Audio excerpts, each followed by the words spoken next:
How do you even launch a podcast? I recorded my first episode yesterday, and then this morning I decided to record the process of launching a podcast. And I'm not talking here about the tech side of a podcast launch, more of a behind the scenes of what it looks like to launch a podcast and the decisions that I made. Welcome to Step Into Your Voice, a podcast for women and business moms who are ready to stop dimming their light and start showing up with courage, clarity, and confidence. If you are interested in the tech that I'm using, then let me know and I will do a separate video. But today I want to talk more about the process that led me to start this podcast.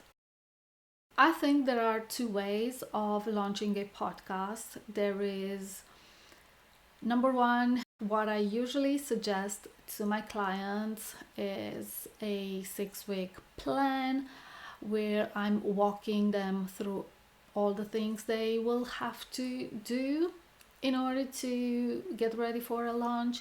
And then there is this other way.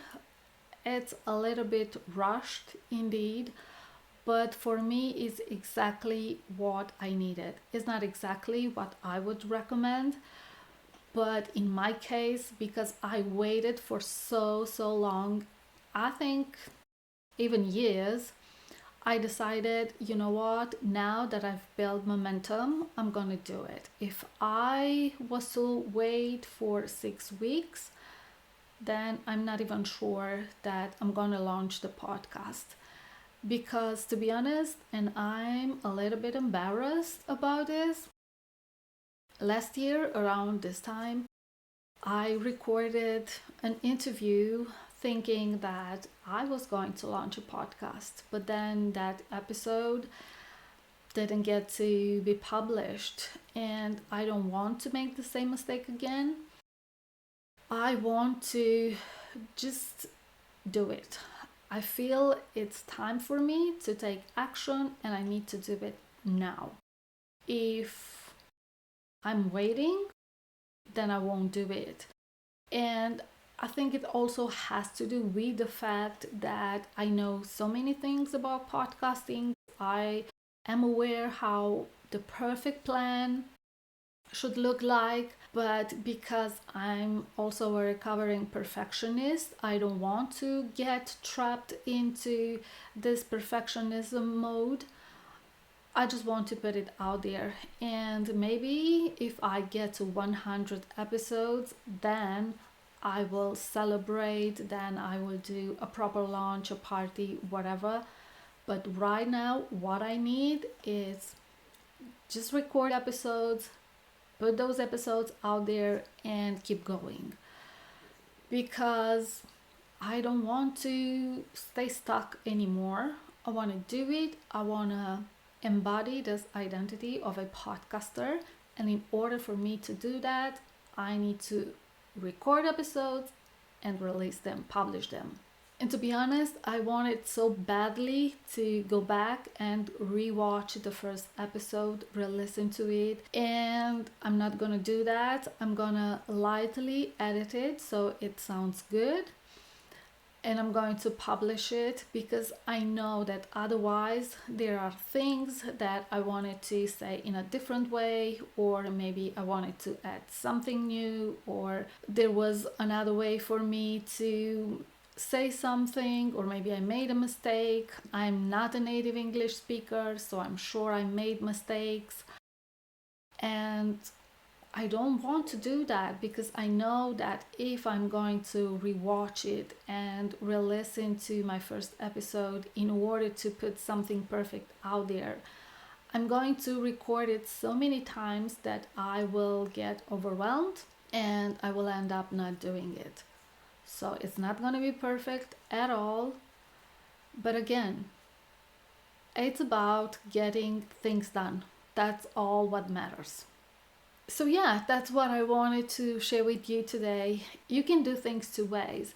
And I know that sometimes when you do things my way, it's probably not going to work for you, especially if you are a structured person and you need to be organized. And I know for some of you, it's crazy what I'm doing here. And even for myself, that's a crazy thing to do, but it's exactly what I need. This is crazy because I remember a few years ago, I was in a program with hundreds of students, and I remember one of the modules was to launch a podcast. And some of the people did it just because it was the homework. I didn't do it because in my mind I was, if I were to start a podcast at some point in this lifetime, I'm gonna do it properly. I'm gonna, put all my ducks in a row and do things the way they should be done. And I didn't do it. But I remember there were a lot of people who recorded their first episode, they put it out there, but just part as their homework, and then maybe they recorded one or two more and they didn't keep going because I believe they did not build enough momentum, or they didn't actually make the decision. That was just part of the homework. It was not something they embodied, so it didn't work for them. Obviously, if you don't make your podcast a priority, then you will not find the time. You need to be able to make time for your podcast because it matters to you, because this is one of your priorities. Otherwise, it will get pushed down on your to-do list and you will never be able to find the time unless you intentionally make the time for it. And this is what I'm doing here. I'm intentionally making time. And actually, in my case, it's also due to some things that happened in my business that triggered some old emotions, and it's not fun. I don't want again to feel the same way I did before. I'm acknowledging the situation, and I think now it's my time to step into my new era. It's my time to step into finding my own voice, and that's why I'm saying that my plan is to record 100 episodes just to get things done, just to push myself, put myself out of my comfort zone. And once I will get to those 100 episodes, once I'm gonna put these reps in, then I'm gonna say, okay, this is my time to celebrate, and that's what I'm gonna do. So, in business and in podcasting, I think it's very important to make decisions fast. And I feel that I made this decision at the right time, and this is why I am able to keep going. I initially only envisioned to record a second episode, whether an interview or a solo episode, only the following week. But I woke up today inspired and I decided, you know what, I'm gonna record this because I feel that it might help somebody today. You don't have to wait, and I'm sure you heard this so many times. You don't have to wait until you have the perfect plan. Sometimes you just have to jump and do the thing. If this resonates with you, let me know in the comments. Where are you in your podcasting journey? Whether it's an idea that's been on the back burner for a long time, let me know. I'm curious to know. That is me. And finally, I found the courage to do it. Or maybe it's just a recent idea for you and you are excited and you want to do it. Let me know in the comments. How do you feel about starting a podcast? Or maybe you already have one, but maybe it doesn't work the way you initially imagined. Let me know. Let's support each other and let's grow together. And before I go, I want to say a few things about me because I forgot to do it in my first episode. So, my name is Nina Makarie. I started with podcast pitching initially and then podcast management. I am the accidental entrepreneur. It was not in my plans to start a business. I thought that I will have an international career at the European Union, and I worked hard to get there as a trainee. But by the time I got there as a trainee for 5 months, I was married for 4 years and I was very excited to start my own family. Only that my husband was not interested in living abroad. So I had to make this decision between what could have been a flourishing career at the European Union and a family. And I decided that it's time to start my family because a career you can build later on, but a family is much more difficult to. I mean, I'm not saying it's impossible, but I was happy with my husband, and this year we celebrated 21 years of marriage. So I made the right decision. I am proud of my kids. I have 2 kids. And then after I was a stay-at-home mom for more than 5 years, I wanted to find my way again in this world because during those years I had no idea who I was, but to be a mother and a wife. And those roles have taken over my life completely.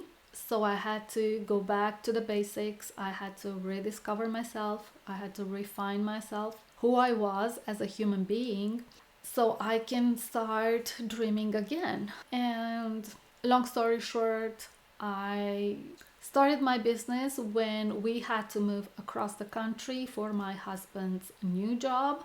And I also got a 9 to 5, but after 9 days, I realized that this is not the life I want to have. I want to be a present mom. I don't want to work in a cubicle for the rest of my life. I want to have freedom to be able to travel, to be able to be there for my kids. And this is why I decided I'm going to quit this job and I'm going to help other moms who are further along in their businesses. I'm gonna offer them some admin help because that's what I know how to do. I tried initially to find something locally or at a national level. By the way, I am based in Romania, I live in Europe, and I couldn't find any job that could suit the freedom I was looking for. And somehow I found some Facebook groups for social media managers. That was the first thing I tried, but I didn't like it. And then I discovered the world of virtual assistants. And I tried to be a general VA, but I had a hard time finding clients and standing out because there is a lot of competition. And then I tried different things like building WordPress websites or sales funnels or even Pinterest, but none of those worked for me until I stumbled on podcast pitching. I remember at that time, I'm not even sure I was listening to podcasts. That was a new world to me, but I loved it so much. And actually, what I loved the most is that I had the opportunity to take that course on podcast pitching in exchange of me doing the work for my client. And she was one of my ideal clients. We are still friends to this day.